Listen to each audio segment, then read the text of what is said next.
dili na Sabado kato adlaw pahulay sa mga Hudiyo kung dili adlaw may pagpapalay na. So ang adlaw ipabulay na wala last. Pero ang kalay mo ko yun. Na ang adlaw may pahulay sa mga Hudiyo Sabado. Na po ang adlaw may pahulay sa mga Kristiyanos Domingo. Very good. Wala ang adlaw may pahulay. Si Josué naghahatag pa og saktong adlaw. Dili na Wala ko ang ano ni Josué, nakahatag ba si Josué?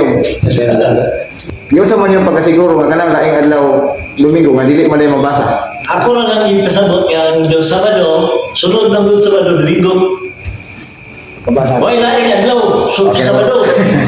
Isang karon, uminaw. Laing offer na pod mga kaigsunan.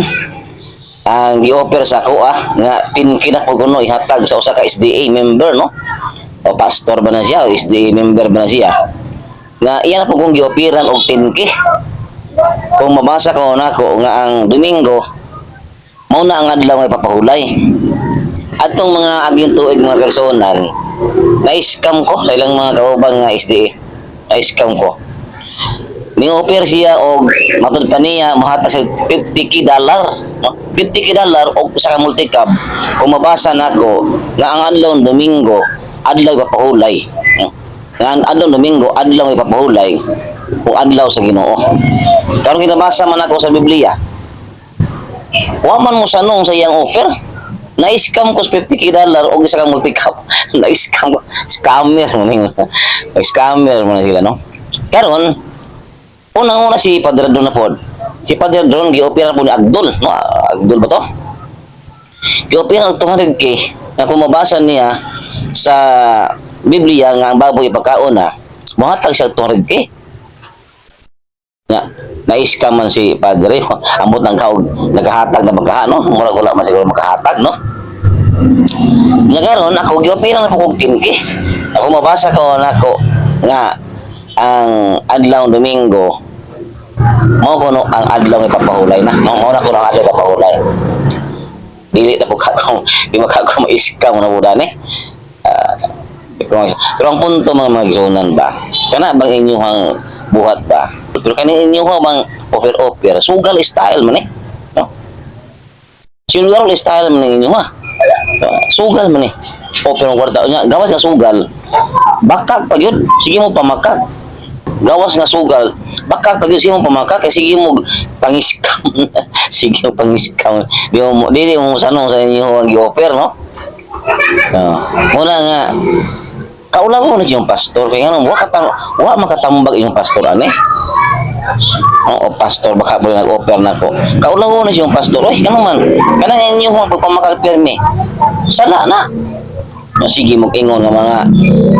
Katoliko makasala pero otro mo mo makasala mga bakakong mabutbuton mo kaya di mo sanong na yung offer nya sugal style na karon nga lang yung mga igsoon mga Sibian Adventist aron dili mo mahimong matod nila ako dili angay wala na ikapitong adlaw nga ihap sa Sabado dito sa langit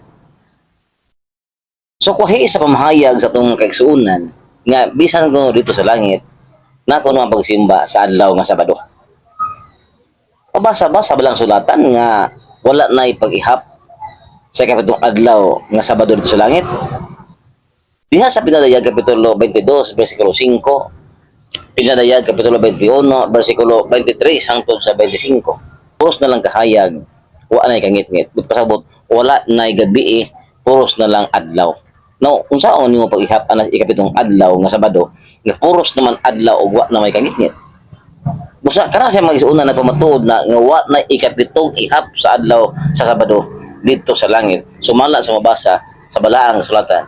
Pinadayag Kapitulo 21, versikulo 23 hangtod sa 25. Pinadayag Kapitulo 22, versikulo 5. Salamat og may adlaw kanatong tanan. Nasayod ba mo mga kaigsuonan? Nga diha sa Colosas Kapitulo 2, versikulo 16 hangtod sa 17, nga kanang adlaw nga ikapitong adlaw nga Sabado, anino lamang. So kung mayong itag anino lamang, dili gina siya mo tinuod tungod kay dunay gi aninuhan. Now, kung basahon nato ang mga verse, ang tinuod nga pahulay sa mga Kristiyanos mao si Ginoong Kristo. Nganong si Ginoong Kristo man? tungod kay pinaagi sa pagdupa ni Hesus Kristo sa krus, nakapahulay kita sa atong mga kasalanan pinaagi sa iyang pagtubos o pagdupa sa krus. Dili na ang pag-ihap-ihap o paghulat niya ng ikapitong adlaw ay kana siya, iya lang kana sa mga Hudiyo o dili sa mga Kristiyanos. Kana may sakto may suunan nga atong mabasa sa balaang kasulatan. Salamat o may adlaw na tong tanan.